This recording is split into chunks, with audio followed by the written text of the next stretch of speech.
tips para magmukhang maganda. Tip number 1. Kumain ng sapat at tama.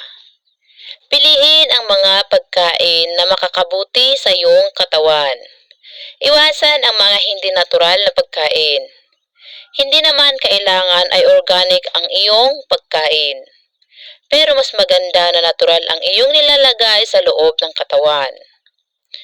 Magandang oportunidad ito upang matutong magluto ng masarap na putahe. Tip number 1. Kumain ng sapat at tama. Tip number 2. Mag-ehersisyo. Ang ehersisyo ay nakakatulong magkaroon ng happy hormones. Dahil dito, gaganda ang panloob at panlabas mong anyo. Nakakatulong din itong ilabas ang mga toksin sa iyong katawan.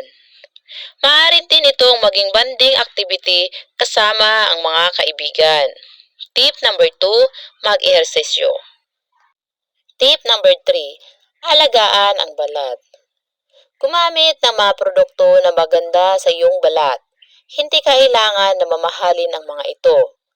Hanggat maaari ay gumamit ng mga produkto na banayad sa iyong balat.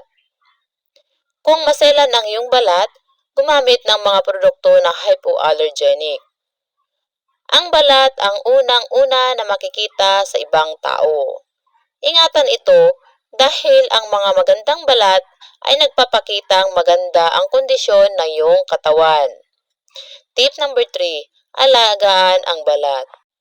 Tip number 4, iwasan ang stress. Maaaring lumabas ang stress sa iyong pangangatawan o sa pag-iisip. Magandang piliin ang mga gawain o sitwasyon na hindi makakadulot ng stress sa iyo. Ayon sa mga eksperto, ang tamang klase ng pagkain at ang pagtulog ng sapat na oras ay nakakatulong para maiwasan ang stress. Isa sa mga paraan para maiwasan ang stress ay ang mga hobbies na pwede mong gawin sa bakanting oras mo gaya ng paggagarden, crafting, o kaya ay journaling. Tip number 4, iwasan ang stress. Tip number 5, uminom ng maraming tubig.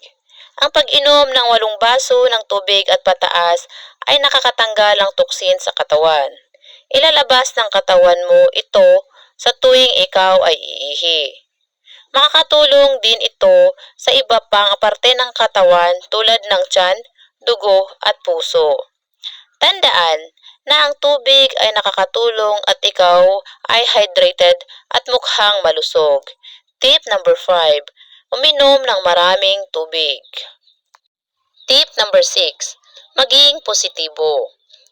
Ang tamang kalusugan ay hindi lamang pisikal. Para maging blooming, dapat ay maayos at payapa ang iyong pananaw sa buhay. Kasama din dito ang pagpili ng mga tao na iyong makakasama. Sikaping makisalamuha sa mga tao kasing positibo mo. Ang pagiging positibo ang magiging inspirasyon mo upang alagaan ang iyong sarili at ang ibang tao. Tip number 6, maging positibo. Tip number 7, piliing maging masaya. Kung ano ang nasa isipan mo, makikita mula sa iyong mukha. Ang taong masaya ay palaging blooming.